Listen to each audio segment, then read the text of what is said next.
ऊपर बात करेंगे, SSPS के ऊपर। इसको मॉड्यूल भी बोलते हैं, SSPS भी बोलते हैं, वो यही इसी को बोलते हैं, ठीक है ना। तो लिखा हुआ प्रोटेक्शन सिस्टम। इतना बात समझ लो, इतना बात समझ लीजिए, जो भी 3 फेस का कंप्रेसर है, चाहे वो स्क्रू हो, चाहे वो पिस्टन हो, कॉपलैंड हो, स्क्रॉल कंप्रेसर हो, 3 फेस का कंप्रेसर में SSPS का इस्तेमाल होता है। ओके, ये एक सेफ्टी डिवाइस है, इसका इस्तेमाल होता है। हो सकता है डिज़ाइन अलग होगा, लेकिन ये 3 फेस का कंप्रेसर में एक बहुत अहम सेफ्टी डिवाइस है, इसका इस्तेमाल होता है। ओके, ज़्यादा कुछ करने की ज़रूरत नहीं आपको। इसी SSPS के ऊपर आप देखेंगे तो उसके ऊपर आपको ये डायग्राम नज़र आ रहा है। इसमें आपको उसको वायरिंग को एक्सप्लेन किया गया है। सबसे पहली बात ये, मैं एक बात बता दूँ, बहुत सारे लोग बहुत सारा कमेंट्स कर रहे हैं कि इसके ऊपर वगैरह वगैरह डिफरेंट टॉपिक के ऊपर वीडियो बनाने बोल रहे हैं। तो भाइयों से एक रिक्वेस्ट है कि भाई थोड़ा मुश्किल है, मैं बना रहा हूँ जिस तरह की, हाँ कोई वीडियो पहले बन जा रहा है, कोई बाद में बन जा रहा है, जैसे टाइम मिल रहा है, क्योंकि काम का लोड भी बहुत ज़्यादा है, काम का प्रेशर बहुत ज़्यादा है। तो भाई लोग थोड़ा माइंड नहीं करें, क्योंकि मुझे भी काम भी करना है, तो वर्कलोड बहुत ज़्यादा है। ओके, तो जैसे मुझे टाइम मिलता जा रहा है उसके हिसाब से मैं वीडियो बनाते जा रहा हूँ, वीडियो अपलोड करते जा रहा हूँ, ठीक है। तो मैं किसी का भी मैसेज को ये नहीं कर रहा हूँ। ओके, तो ये बात मेरे जहन में था तो कहा मैं बता देता हूँ। ओके, अब आते हैं सीधा टॉपिक के ऊपर। ओके, तो जो भी 3 फेस का जो कंप्रेसर है वो उस पर ये एक सेफ्टी डिवाइस इस्तेमाल होता है। इसका काम को समझने के लिए क्यों इस्तेमाल किया जाता है, इसका काम को समझने के लिए ये एक, अगर फेस सीक्वेंस अगर मिस हो गया, अगर कॉन्टेक्टर का आउटपुट से 3 फेस आना चाहिए, इसको 1 2 3 और 1 2 3 है ना, 3 फेस आना चाहिए, यानी कि ये इसको 1 2 3 और 1 2 3 कंप्रेसर कॉन्टेक्टर का आउटपुट से जो वोल्टेज 3 फेस आना चाहिए। इफ़ इन केस अगर वो मिस हो गया, वो नहीं आया, वो प्रॉपर आउटपुट वोल्टेज नहीं देगा, तब ये काम करेगा और जो NC है वो NO हो जाएगा, और ये सिग्नल देगा बोर्ड को, बोर्ड सिग्नल देगा कॉन्टेक्टर को, वो ऑफ हो जाएगा। सिंपल सी बात है।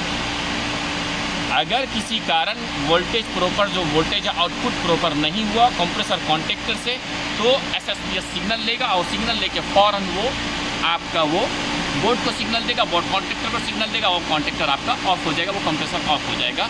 हाँ, तो फिर बाद में आपको टेक्नीशियन को फिजिकल जाके चेक करना पड़ेगा कि क्या रीज़न है। तो इसका मतलब ये हुआ कि अगर फेस सीक्वेंस, फेस रुका, किसी भी हाथ से फेस मिस हुआ, फेस प्रॉपर नहीं पहुंचा कंप्रेसर टर्मिनल तक, ये सेफ्टी डिवाइस काम करेगा और उसके बाद ये ऑफ हो जाएगा। एक जो इसका एक अहम काम ये है, और भी काम है, पहला एक अहम काम है, फेस मिस हुआ वो चलने नहीं देगा। दूसरा, face if in case interchange होगा, वो यहाँ तक नहीं पहुँचेगा क्योंकि चिलर के पास सेफ्टी डिवाइस है, बट इफ़ इन केस अगर फेस जो है रेड येलो ब्लू, अगर इफ़ इन केस अगर वो काम नहीं किया, आगे का सेफ्टी डिवाइस यहाँ तक पहुँच भी गया, और इफ़ इन केस अगर रॉन्ग फेस हो गया किसी भी कारण से, उसके बाद भी ये एक्टिव होगा, एक काम करेगा, और जो NC है उसको NO करेगा। 2 काम हो गया। तीसरा, आप इसमें वायरिंग डायग्राम में देखें, यहाँ पर डायग्राम के हिसाब से आप इसको फॉलो करें। क्या है ये? L और N, यानी 220। हाँ, L और N क्या है? 220, ठीक है।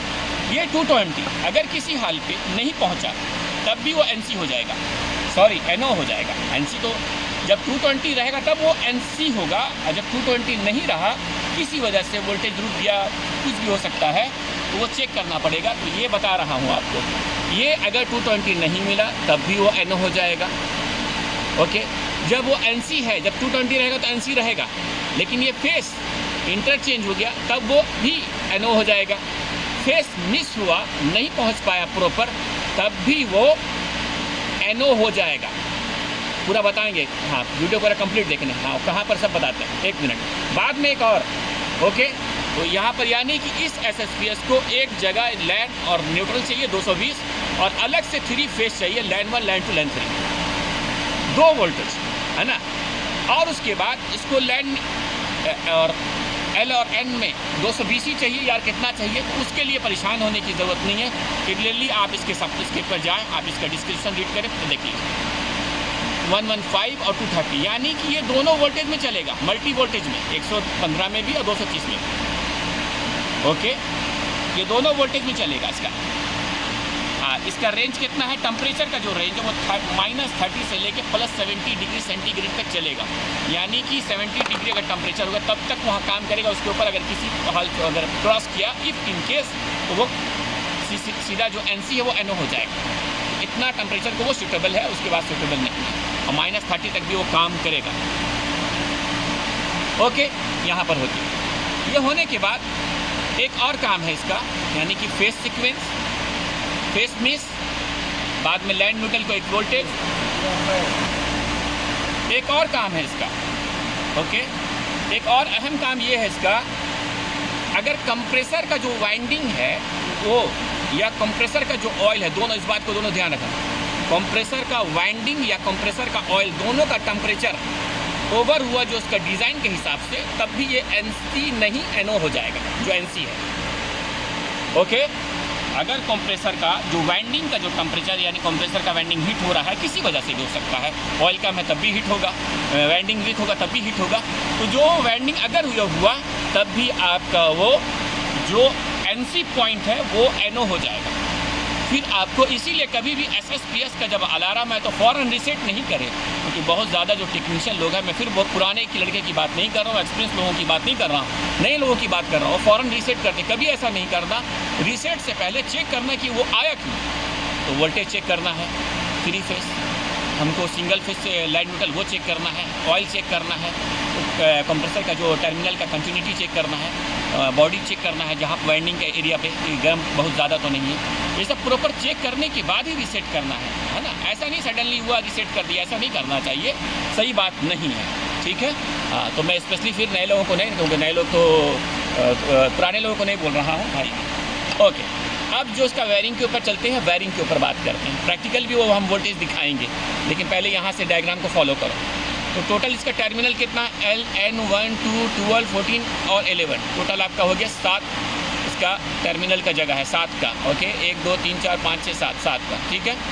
ओके, तो पहला वाला जो है वो L और N है, यानी कि 220 चाहिए। हाँ, 220 चाहिए LN में। वो कहाँ पर है, वो ऑलरेडी लिखा है, कुछ करने की ज़रूरत नहीं, कोई परेशानी की ज़रूरत नहीं है। हाँ, कहाँ लगाना, ओके, N लगा बना हुआ, तो वहाँ पर आपको वायर लग जाएगा। तो N में जो वायर लगेगा जो जामिल का नंबर है, दूसरी कंपनी का नंबर चेंज हो जाएगा, लेकिन सब में सिस्टम यही है, वैसे ही काम करता है, वायर नंबर खाली चेंज हो जाएगा। तो नंबर 2 यानी N में जाएगा और 1 भी L में जाएगा, तो हो गया। ओके, बाद में हम लोग क्या है आपका 1, 2, ये वही है, ये 1, 2 जो मैं बता रहा था, ये वाला 1, 2 ये वही है। अगर ऑयल का टेम्परेचर हाई हो गया, वाइंडिंग का टेम्परेचर हाई हो गया, तो ये सिग्नल देगा और ये जो है आपका NO हो जाएगा, जो NC होने वाला पॉइंट है। ओके, बाद में अब आइए, हमारा क्या है 12, 14, 11, 12, 14, 11, 14 और 11 में NC होना चाहिए, तभी आपका सिस्टम चलेगा। जब ये नॉर्मल है, ओके है, कंप्रेसर ओके है, सब कुछ temperature, face sequence, everything, voltage okay है, सब कुछ, कोई प्रॉब्लम नहीं है, तो 14 और 11 में कंटिन्यूटी बताएगा। लेकिन अगर वो किसी ट्रिप अगर आ गया, जब ट्रिप हो गया वो किसी वजह से भी, कोई भी रीज़न से, तब आपको 12 और 11 में कंटिन्यूटी बताएगा, 14, 11 में फिर नहीं बताएगा, इसमें बताएगा। इसमें बताने का मतलब है कि वो ट्रिप हुआ है, फिर वो चेक करने वाली बात है कि किस रीज़न से ट्रिप हुआ है, ठीक है।